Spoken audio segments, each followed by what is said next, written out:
미리 광고를 드린 것처럼 야고보서 강의는 오늘로 마치게 되고 다음 주에는 창세기 강의를 시작하려고 합니다. 오늘은 야고보서 5장 12절부터 보도록 하겠습니다. 야고보서 5장 12절. 그러나 내 형제들아 무엇보다 먼저 맹세하지 말지니 하늘이나 땅을 두고 하거나 다른 어떤 맹세라도 하지 말며 너희가 예할 것은 예하고 너희가 아니오할 것은 아니오하라. 이것은 너희가 정죄에 빠지지 않게 하려 합니다. 여기서 맹세하지 말라고 할 때 맹세는 저주를 한다거나 하나님의 이름을 헛되이 부른다는 것과 관련된 것이 아니라 하나님께 성급하게 드린 약속이나 소원에 대한 말씀입니다. 왜냐하면 앞에 문맥에 나온 것처럼 우리는 내일 일을 알 수 없는 사람이기 때문입니다. 사람은 내일 일을 아무도 알 수 없습니다. 지키지도 못할 소원을 하지 말고 하나님의 말씀에 대해서 예로 대답할 것은 예로, 하나님의 말씀이 아닌 것은 아니오로 대답해야 합니다. 성경이 말하는 소원에 대해서 한번 살펴보도록 하겠습니다. 소원은 내가 하나님께 무엇을 하겠습니다. 이렇게 약속을 드리는 게 소원이죠. 레위기 5장 4절 한번 보겠습니다. 레위기 5장 4절.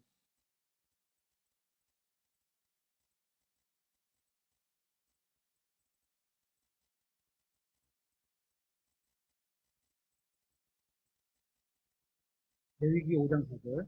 만일 어떤 혼이 입술로 말하여 악을 행하리라 하든지 선을 행하리라 하고 맹세하면 사람이 맹세로 무엇을 말하든지 비록 그 일이 그에게 드러나지 아니하였을지라도 그가 그것을 알게 된 때에는 이 일들 중 하나의 유죄가 되리라. 그가 이 일들 중 하나의 유죄가 되면 그는 자기가 그 일에 죄를 지었다고 자백할 것이며 자기가 범한 죄로 인해 주께 범법 헌물을 가져오되 양이나 염소 떼에서 어린 양 암컷이나 염소 새끼 암컷을 가져다가 죄의 헌물로 드릴 것이요 제사장은 그 죄에 대하여 그를 위해 속죄할지니라.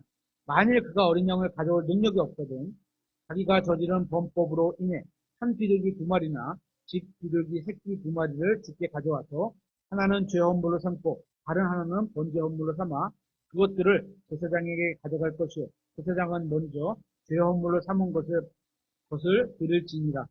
그는 그것의 머리를 그것의 목에서 비틀되 그것을 둘로 쪼개지는 말며 그 죄 헌물의 피를 제단 옆에 뿌리고 그 남은 피는 제단 바닥에서 짤지니 그것은 죄 헌물이니 또 그는 둘째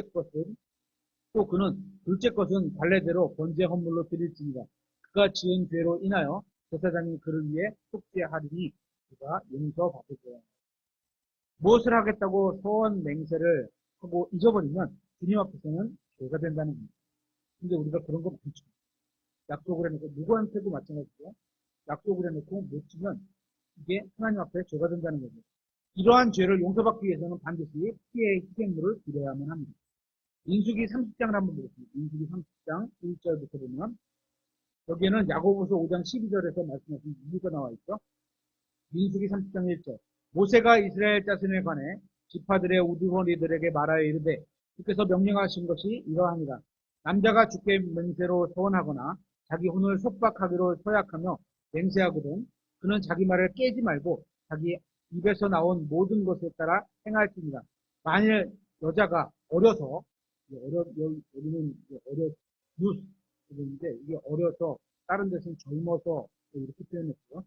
자기 아버지 집에 있을 때 또한 주께 맹세로 소원하고 도약으로 자기를 속박하는데 그녀의 아버지가 그녀의 소원이나 혹은 그녀가 자기 혼을 속박하려고 말한 그녀의 서약을 듣고서도 그녀에게 아무 말도 하지 아니하면 그녀의 모든 소원은 유효하며 그녀가 자기 혼을 속박하려고 말한 모든 서약은 유효하리라. 그러나 그녀의 아버지가 그것을 듣는 날에 그녀에게 허락하지 아니하면 그녀의 소원이나 그녀가 자기 혼을 속박하려고 말한 그녀의 서약 중에서 어떤 것도 유효하지 아니하리니 그녀의 아버지가 그녀에게 허락하지 아니하였으므로 그래서 그녀를 용서하시리라. 하나님 앞에서 성인과 우리가 결혼해서 어른이 된 자녀를 낳건 안 낳건 결혼한 어른과 젊은이와 아이가 다른 것은 분명히 다르게 얘기하죠. 적용을 다르게 하잖아요. 하나님의 말씀에 의하면 아버지는 결혼하지 않은 젊은 딸에게 권위를 행사할 수 있습니다. 우리 성경 성경에는 어린 유스인데 아까 말씀드렸죠. 유스라는 단어를 찾아보면 다른 데서는 젊은 이렇게 표현하기도 해요. 3절에서 말씀하시는 것처럼 젊은 여자가 아버지 집에 있을 때에는 아버지의 권위에 순종해야 합니다. 하나님께서는 젊은 딸을 보호하시기 위해 이런 말씀을 하신 겁니다. 젊은이에게는 아버지에게 순종할 의무가 있고 아버지에게는 젊은이들을 보호해야 할 의무가 있는 겁니다. 계속해서 6절에 30장 6절 또 그녀에게 여하튼 남편이 있는데 이제 결혼을 했어요. 어떤 여자가 그죠? 아버지가 있는 게 아니고 아버지 집에서 나와서 남편하고 둘이 하나가 된 거죠. 남편이 있는데 그녀가 서운하거나 혹은 자기 입술로 자기 혼을 속박하려고 조금이라도 말하였을 때 그녀의 남편이 그것을 듣고도 그것을 들은 날에 그녀에게 아무 말도 하지 아니하면 그녀의 서원은 유효하며 그녀가 자기 혼을 속박하려고 말한 서약들은 유효하리라. 그러나 그녀의 남편이 그것을 들은 날에 그녀에게 허락하지 아니하면 그녀가 맹세한 그녀의 서원과 그녀가 자기 혼을 속박하려고 자기 입술로 말한 것을 무효로 만들지니 그러면 주께서 그녀를 용서하시리라. 그리스도 안에서는 남자나 여자나 모두 동일하게 영적으로 하나님의 자녀가 됩니다. 하지만 구원받았다고 해서 남자와 여자의 성별이 변하는 것은 아닙니다. 하나님께서는 구원받은 사람들을 포함해서 남자와 여자로 구분하고 계시다는 겁니다. 성경을 보면 아버지 하나님과 아들 하나님은 동등하십니다. 하지만 우주를 통치하시기 위해 아버지와 아들은 역할을 서로 나누셨습니다. 아버지는 아들에게 심판을 맡기셨고 아들은 모든 일에서 아버지께 순종하며 아버지를 기쁘게 해드렸습니다. 이것은 그리스도인의 가정도 마찬가지입니다. 그리스도인의 가정에는 완벽하게 조화가 있고 남편과 아내는 동등한 위치지만 한 가정을 이루고 있습니다. 하지만 하나님께서는 가정의 질서를 이끌어내기 위해서 남편과 아내의 역할을 나누셨다는 겁니다. 남편은 가정의 머리가 되게 하시고 아내는 남편에게 순종하게 하셨습니다. 주님께서 이런 말씀을 주신 이유는 우리가 에덴 동산에서 사건을 되풀이하지 않게 하기 위해서입니다. 이브가 먹어서는 안 될 것을 먹으려고 한다면 만약에 지금 내 아내가 하나님 말씀하신 것을 먹으려고 한다면 아담은 그것을 하지 못하도록 해야만 하는 겁니다. 하나님의 말씀을 전한다든지 그런 것을 자기 죄인은 좀 억지할 수 있는 건 아닙니다. 하지만 그냥 못하게 해야 되겠죠. 그렇게 하지 않으면 가정에 불행이 오기 때문입니다. 하나님께서는 가정의 평화를 위해 질서를 정해주셨습니다. 하나님께서 정해주신 질서를 따르지 않으면 이혼율이나 가정의 폭력이 증가할 뿐입니다. 하나님께서는 모든 것을 아십니다. 따라서 우리는 하나님께서 제정하신 질서를 따라야 합니다. 하나님께서 남자가 여자보다 우월하다고 말씀하신 것이 아니라 가정의 인도자로 남자를 세우셨을 뿐입니다. 인도자는 항상 책임을 져야 합니다. 근데 이 사람들은 잘 책임을 안 져요. 말로만 책임을 지려고 하죠. 이런 거죠. 민수기 30장 9절에 그러나 과부나 이혼당한 여자가 자기 혼을 속박하려고 말한 모든 소원은 그녀에게 유효하리라. 성인이 된 거예요. 성인이 된 여자는 본인이 책임을 지겠다는 거죠. 성경은 남자가 혼자 있는 것이 보기 좋지 않다고 말씀합니다. 특히 종욕의 문제에 있어서 더욱더 그러하다고 말씀합니다. 본드서 7장 1절에 이렇게 말씀하고 있죠. 한편 너희가 내게 쓴 것들에 대해 말하자면 남자가 여자에게 손을 대지 아니하는 것이 좋으니라. 그럼에도 불구하고 음행을 피하기 위해 남자마다 자기 아내를 두고 여자마다 자기 남편을 두지니라. 또한 디모데전서 5장에서는 젊은 여자는 결혼하라고 말씀하고 있습니다. 디모데전서 5장 14절 그러므로 나는 젊은 여자들이 결혼해서 아이들을 낳고 가정을 꾸리며 비방할 기회를 대적에게 전혀 주지 않기를 원하노라. 하나님의 뜻이죠. 젊은 여자들이 결혼해서 아이를 낳고 가정을 꾸리는 것. 혼자 있는 남자가 정욕으로 인해 죄를 지을 수 있는 것처럼 혼자 있는 여자도 다른 영역에서 죄를 지을 수 있기 때문인 겁니다. 성경에 의하면 속임 당하는 것, 속임수에서 여자가 남자보다 조금 더 잘 넘어간다는 사실을 알 수 있습니다. 남자도 속임수에 잘 넘어가지만 여자는 조금 더 잘 넘어간다는 겁니다. 남자도 약한 그릇이면 여자가 더 약한 그릇인 것과 같습니다. 주님께서는 과부나 이혼당한 여자는 이 세상의 악한 남자애들에게 속아 넘어갈 확률이 크다고 말씀하십니다. 이것은 여자를 무시하는 말씀이 아니라 여자를 보호하시고자 하는 말씀입니다. 민수기 30장 10절에 이렇게 되어 있습니다.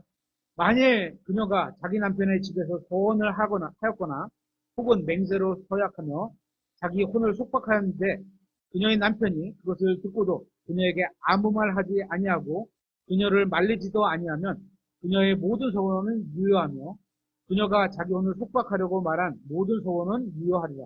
그러나 그녀의 남편이 그것들을 들은 날에 그것들을 철저히 무효로 만들면 안 돼. 이렇게 말을 하면 그녀의 소원이나 혹은 그녀의 혼을 속박하려던 일에 관하여 그녀의 입술에서 나온 것은 무엇이든지 유효하지 아니하리니 그녀의 남편이 그것들을 무효로 만들었으므로 주께서 그녀를 용서하리라 하시리라. 소원에 관해서 여자가 죄를 지어도 용서받을 수 있는 이유는 남편의 권위 아래에서 소원을 했기 때문인 겁니다. 하나님께서는 결혼한 여자의 소원에 대해서 책임을 여자 본인에게 짓게 하는 게 아니라 책임을 져야 되는 머리로 세운 남편에게 지우셨습니다. 계속해서 민수기 30장 13절에 모든 소원과 혼을 괴롭게 하도록 속박하는 모든 맹세는 그녀의 남편이 그것을 굳게 세울 수도 있고 무효로 만들 수도 있느니라. 그러나 그녀의 남편이 날이 지나도 그녀에게 아무 말도 하지 아니하면 그는 그녀의 모든 소원이나 그녀 위에 있는 그녀의 모든 서약을 굳게 세우나니 그가 그것들을 들은 날에 그녀에게 아무 말도 하지 아니하였으므로 그가 그것을 확정하느니라. 같은 날 말을 들었어요. 근데 같은 날 거기에 대해서 안 돼. 이런 말이 하지 않았어. 아무 말도 하지 않았어. 그러면 동의한다는 의미, 승낙한다는 의미라는 의미. 민수기 30장 15절에 그러나 그가 그것들을 들은 뒤에 어찌하든지 그것들을 무효로 만들면 그가 그녀의 불법을 담당할 것입니다. 아니라. 이것이 바로 소원에 관한 하나님의 세우신 법입니다. 아버지나 남편이 동의하지 않는 소원은 무효가 됩니다. 딸은 아버지의 권위에 순종해야 하고 아내는 남편의 권위에 순종해야 하는 겁니다. 우리는 말을 조심해야 합니다. 하나님 앞에서는 더욱더 조심해야 합니다. 책임질 수 없는 말을 막 뱉으면 안 됩니다. 하나님께서 허락해 주시면 이런 일을 하겠다고 하면 그것으로 충분한 겁니다. 하나님께서 허락하시면 이거를 하겠다. 허락 안 하면 안 하겠다. 이런 얘기죠. 주님의 이름으로 맹세를 한다거나 함부로 소원하지 마십시오. 무엇인가를 주님께 약속했다면 반드시 지키십시오. 우리 아버지가 돌아가시기 전에 교회에다가 이렇게 올겐, 식당 올겐 있잖아요. 그런 걸 기증한다고 말씀을 해놓으셨어요. 근데 그건 이제 어머니가 지키시고 싶은데 돈이 없는 거지. 그래서 굉장히 조금씩만 계속 헌금하시는 걸로. 본인이 일단 시키시니까. 그러니까 반드시 하나님 앞에 소원했으면 지켜야 됩니다. 우리는 행동으로도 죄를 지으면 안 되지만 동시에 입으로, 약속으로도 죄를 지으면 안 됩니다. 다시 야고보서 5장으로 와서 야고보서 5장 13절에 너희 가운데 고난당하는 자가 있느냐? 그는 기도할 것이요. 즐거워하는 자가 있느냐? 그는 시를 노래할지어다. 성경은 고난당하는 사람이 가장 먼저 해야 할 것이 바로 기도라고 말씀하고 있습니다. 즐거워하는 사람은 시편을 노래하라고 말씀합니다. 시편을 노래한다는 것은 주님을 찬양하라는 의미입니다. 우리는 기쁠 때나 슬플 때나 주님 앞에 나아가야 합니다. 우리의 기쁨과 슬픔을 모두 가장 먼저 주님께 아뢰야 합니다. 만약에 저에게 복권이 당첨된다면 친구나 가족에게 알리는 게 아니라 하나님께 먼저 감사 인사를 드립니다. 제가 무슨 말을 하는지 아실 겁니다. 우리를 도우실 수 있는 분은 주님입니다. 주님과의 관계가 문제 있다면 다른 사람과의 관계도 문제가 있게 됩니다. 또 주님과의 관계가 문제가 없게 된다면 다른 사람과의 관계가 문제가 없게 됩니다. 야고보는 무슨 일이 생기건 가장 먼저 주님께 나아가라고 권면하고 있는 겁니다. 계속해서 야고보서 5장 14절에 너희 가운데 병든 자가 있느냐? 그는 교회의 장로들을 부를 것이요. 그들은 주의 이름으로 그에게 기름을 바르고 그를 위해 기도할지니라. 믿음의 기도는 병든 자를 구원하리니 주께서 그를 일으키시자 그가 죄들을 범하였을지라도 그것들을 용서받으리라. 우리는 종교 지도자들이 하는 말을 따라야 하는 게 아니라 성경이 말씀하시는 것을 따라야 합니다. 성경은 병든 자가 있으면 기도원에 가라든지 안수를 받으라든지 정보치는 은사 있는 사람을 찾아가라든지 말씀하지 않습니다.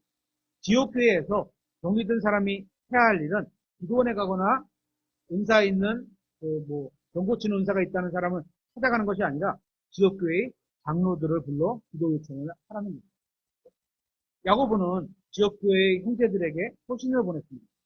14절에 읽었죠. 그가 전한 말씀을 잘 보시기 바랍니다. 그는 교회의 장로들을 부를 것이요 이렇게 말씀했는데 이 말씀을 통해서 야고보는 장로가 있는 지역교회에 보내는 소신이라는 것을 알게 됩니다. 디모데전서 3장에 의하면 교회의 인도자는 교회를 다스리는 것이 아니라 교회를 돌보는 겁니다. 따라서 병든자가 있으면 교회의 영적 인도자인 교회를 돌보는 사람을 불러야 합니다. 장로가 되고 일반적으로는 목사님, 우리 교회에서는 목사님이 될 수 있고 따라서 병든 사람이 있으면 지역교회의 인도자에게 기도 요청을 해야 합니다. 그게 성경에 있는 믿음인 겁니다. 지역교회 회원이 되는 것은 구원받은 사람의 의무인 동시에 특권이기도 합니다. 구원받은 모든 사람은 자동으로 그리스도의 몸 안으로 들어가게 되지만 자동으로 지역교회 회원이 되는 것은 아닙니다. 따라서 스스로 지역교회를 찾아가서 회원이 되어야만 합니다. 자동 그리스도의 몸이 되는 것은 몸의 지체가 되는 것은 구원받으면 자동으로 되는 거죠. 하지만 내가 어떤 교회의 회원이 되는 것은 내가 이 교회에 출석해서 같이 주님을 섬기겠습니다. 이렇게 회원으로 어떻게 보면 하겠다는 고백이 있어야 되겠죠. 지역교회 회원이 된 사람은 교회에 도움을 요청할 수 있습니다. 지역교회 회원이 된다는 것은 함께할 형제와 자매와 영적 지도자가 있게 된다는 겁니다. 이 세상에서 함께 주님을 섬길 동료가 있게 된다는 말이기도 합니다. 다시 14절에 너희 가운데 병든 자가 있느냐? 그는 교회의 장로들을 부를 것이요. 그들은 주의 이름으로 그에게 기름을 바르고 그를 위해 기도할지니라. 성경에서 바르는 기름은 단 하나만 있습니다. 한 번만 나옵니다. 출애굽기 30장 22절인데요. 어디 읽고 있죠? 또 주께서 모세에게 말씀하여 이르시니라.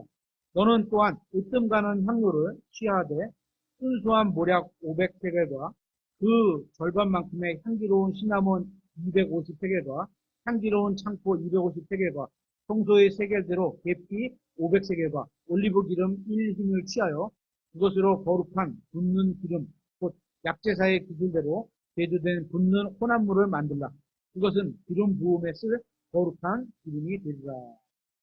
모략과 육개와 창과 계피와 올리브 기름을 섞는 붓는 기름을 만들게 된다는 겁니다.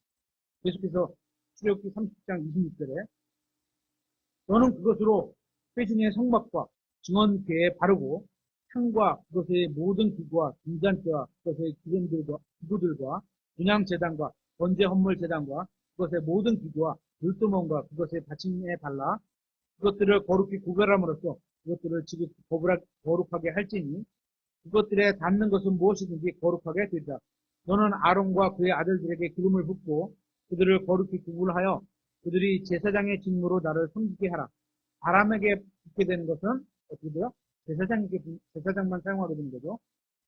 또 너는 이스라엘 자손에게 말하여 이르기를 이것은 너희 대대로 나를 위하여 구별된 기름 부음에 쓸 거룩한 기름이 될지니 너희는 사람이 살에 그것을 붓지 말고 그것을 혼합 방법대로 그것과 같은 어떤 것도 만들지 말라. 그것은 거룩하니 너희에게 거룩한 것이 되리라. 누구든지 그것과 같은 어떤 것을 혼합하는 자나 그것을 낯선 자에게 조금이라도 붓는 자는 자기 백성에게서 끊어지자 하라. 저는 지금의 교회에서 이러한 기름을 만들어야 한다고 말하는 게 아닙니다. 출애굽 당시에 그런 기름을 붓는 기름이 있었다는 거죠. 출애굽에 나온 이 기름은 도리적으로 신약교회에 적용하기가 어렵다고 봅니다. 다만 우리가 출애굽기 30장을 통해서 우리가 배울 수 있는 게 있다면 출애굽기 30장에서 기름을 제사장에게 부었다는 겁니다. 제사장 외에는 누구에게도 붓지 않았습니다. 우리가 야고보서 5장과 출애굽기 30장을 통해서 배울 수 있는 진리는 기름을 붓는 것은 제사장에게 속한 일이라는 겁니다. 그래서 우리는 왕가에 속한 제사장이에요. 이렇게 돼 있다는 거죠. 정보치는 집회에 참석한 구원받지 않는 사람들에게 안수한다거나 기름을 붓는 것은 성경의 진리와는 거리가 멀다고 봅니다. 저는 이 기름이 무엇을 의미하는지 정확히 알지 못합니다. 하지만 형제들이 하나가 되는 것에 분명히 기름과 관련이 있다고 봅니다. 구약시대에는 출애굽기에서 말씀하신 것처럼 제사장에게 기름을 붓습니다. 또한 왕에게도 기름을 붓습니다. 열왕기하 9장 보면 이렇게 구약 성경에서는 제사장과 왕에게 기름을 붓습니다. 그런데 야고보서 5장에서는 형제에게 기름을 부으라고 합니다. 왜냐하면 구원받은 사람은 왕과 제사장이 되었기 때문인 겁니다. 다시 야고보서 5장 15절에 믿음의 기도는 병든 자를 구원하리니, 성경은 믿음의 기도가 병든 자를 구원한다고 말씀하고 있습니다. 기도해 주는 사람의 믿음으로 구원받을 수 있다는 겁니다. 구원이요. 환자의 믿음이 아니라 환자를 위해 기도해 주는 사람의 믿음으로도 환자가 구원받을 수 있다는 겁니다. 다시 15절에 믿음의 기도는 병든 자를 구원하리니, 병든 자를 구원하리, 병든 자를 낫게 하리니, 이렇게 되어 있잖아요. 주께서 그를 일으키시자. 이것은 매우 중요한 말씀입니다. 말씀을 한번 정확히 보십시오. 성경은 믿음의 기도를 하면 병이 낫는다고 말씀하신 적이 없습니다. 성경은 믿음의 기도가 병든 자를 구원한다고 말씀하고 있습니다. 믿음의 기도로 하나님이 허락하시면 병이 낫고 몸이 건강해지고 혼이 구원받을 수 있습니다. 하지만 병이 나을 수도 있고 낫지 못할 수도 있게 됩니다. 건강을 되찾지 못하든 어떤 경우든 주님께서는 구원받은 사람을 일으켜 주실 것이며 따라서 부활하게 될 겁니다. 구원받아 진정으로 영원한 생명을 가지고 있는 사람이라면 수술의 성공 여부와는 상관없이 생명의 부활로 나오게 될 겁니다. 그럼 무조건 일어나죠. 따라서 주님께서는 우리를 병에서 낫게 하실 수도 있어요. 하나님이 보실 때 제가 병이 낫는 게 훨씬 더 하나님 보시기에 저에게 하나님에게 이익이 있어요. 낫게 하시겠어요. 근데 하나님 보실 때 병이 낫는 게 저에게 이익이 없어요. 하나님에게도 이익이 없어요. 그럼 안 낫게 하시겠어요. 하지만 어떤 경우에든 주님께서는 우리를 다시 일으켜 주셔서 부활하게 하실 겁니다. 따라서 우리는 어떤 경우에든 주님께서 일으켜 주실 것을 믿고 믿음으로 기도할 수 있는 겁니다. 내가 원하는 대로 주님께서 해주실 것을 믿는 것은 믿음의 기도가 아닙니다. 주님께서 모든 것을 주관하고 계시고 우리에게 가장 좋은 것을 그것이 무엇인지 알고 계시다는 사실을 인정하고 주께서 주시는 그 뜻, 낳으면 낫는 것, 안 낳게 하는 게 낫다 그러면 그 뜻, 안 낳는 뜻을 그 모든 결과를 받아들이겠다는 마음을 가지고 기도하는 것이 바로 믿음의 기도인 겁니다. 계속해서 15절에 그가 죄들을 범하였을지라도 그것들을 용서받으리라. 이것이 바로 믿음의 기도는 병든 자를 고쳐준다고 하지 않고 말씀하시지 않고 구원한다고 말씀하신 이유입니다. 죄들을 범하였을지라도 그것이 용서받으리라. 사람들은 병이 나은 것이 구원의 결과라고 생각하겠지만 구원의 결과는 병이 나은 것이 아니라 죄를 용서받는 겁니다. 병이 낫고 건강한 것이 영적인 사람이라고 이라는 증거가 아니라는 겁니다. 육체의 건강과 영적인 상태는 아무 관련이 없습니다. 건강하면서 영적이지 않을 수도 있고 병약하면서 영적일 수도 있고 또 그 반대일 수도 있는 겁니다. 육체의 건강과 영적 상태는 비례하지도 않고 반대하지도 않습니다. 병이 나았느냐 보다 중요한 것은 죄를 용서받았느냐 하는 겁니다. 구원받은 것은 병이 낫는 것보다 비교할 수 없을 정도로 훨씬 더 좋은 겁니다. 건강하게 살다가 지옥 가는 것보다 병약하게 살다가 하늘나라 가는 것이 훨씬 더 낫기 때문입니다. 다시 야고보서 5장으로 와서 16절에 너희가 잘못들을 서로 고백하고 너희가 병고침을 받도록 서로를 위해 기도하라. 의로운 사람의 효력 있고 뜨거운 기도는 많은 효능이 있느니라. 우리는 서로 죄를 고백하는 것이 아니라 잘못을 고백해야 합니다. 죄는 다른 사람이 아닌 하나님께 고백해야 합니다. 우리는 하나님의 말씀에 따라서 서로가 잘못을 고백해야 합니다. 자신의 잘못을 인정하고 다른 사람의 잘못도 받아주어야 합니다. 서로 잘못을 고백하라는 말씀은 지옥계에서 어쩌면 가장 중요한 말씀 중에 하나일 것입니다. 서로 잘못을 받아주지 않는다면 지옥교회가 유지되기는 어려울 것이기 때문입니다. 다시 16절에 너희가 병고침을 받도록 서로를 위해 기도하라. 이것은 매우 중요하면서도 흥미로운 말씀입니다. 이것이 바로 기도의 목적 중 하나이기 때문입니다. 주님께서는 우리가 서로를 위해 기도하기를 원하십니다. 오직 자신만을 위해 기도하는 것은 주님의 뜻이 아닙니다. 다시 16절에 의로운 사람의 효력 있고 뜨거운 기도는 많은 효능이 있느니라. 우리는 때로 기도가 아무 소용이 없다고 느껴질 때가 있습니다. 그런데 기도를 했는데 응답이 없는 것 같아요. 원하는 대로 안 들어주신 것 같습니다. 그렇죠? 하지만 하나님께서는 기도가 많은 유익이 있다고 말씀합니다. 그런 유익이 있는 거죠. 하나님 말씀. 계속해서 야고보서 5장 17절에 엘리야는 우리와 같은 동일한 성경의 지배를 받은 사람이지만 비가 오지 않기를 그가 간절히 기도하니 3년 6개월 동안 땅에 비가 오지 아니하였고 그가 다시 기도하니 하늘이 비를 주고 땅이 자기 열매를 내었느니라. 만약에 신약성경 요거만 있었다면 엘리야가 얼마나 기도를 기도할 때마다 탁탁 응답 주신 것 같이 느껴지죠. 근데 실제로 구약에 가보면 그렇지 않죠. 야고보서는 엘리야가 기도하고 기도에 응답받은 것을 요약하고 있습니다. 단순하게 말하고 있는 겁니다. 하지만 열왕기상을 읽어보면 엘리야는 기도 응답을 쉽게 받지 않았다는 사실을 알 수 있습니다. 그는 비를 내려달라고 6번이나 간절하게 기도했지만 6번 모두 아무런 응답을 받지 못했습니다. 하지만 그는 실망하지 않고 계속해서 뜨겁게 기도를 했습니다. 주님께서는 같은 기도를 반복하지 말라고 말씀하신 적이 없습니다. 주님께서 금지하신 것은 같은 기도의 반복이 아니라 헛된 반복의 말입니다. 확인해 보겠습니다. 마태복음 6장 7절입니다. 헛된 반복의 말. 믿지도 않는데 계속 똑같은 말을 주고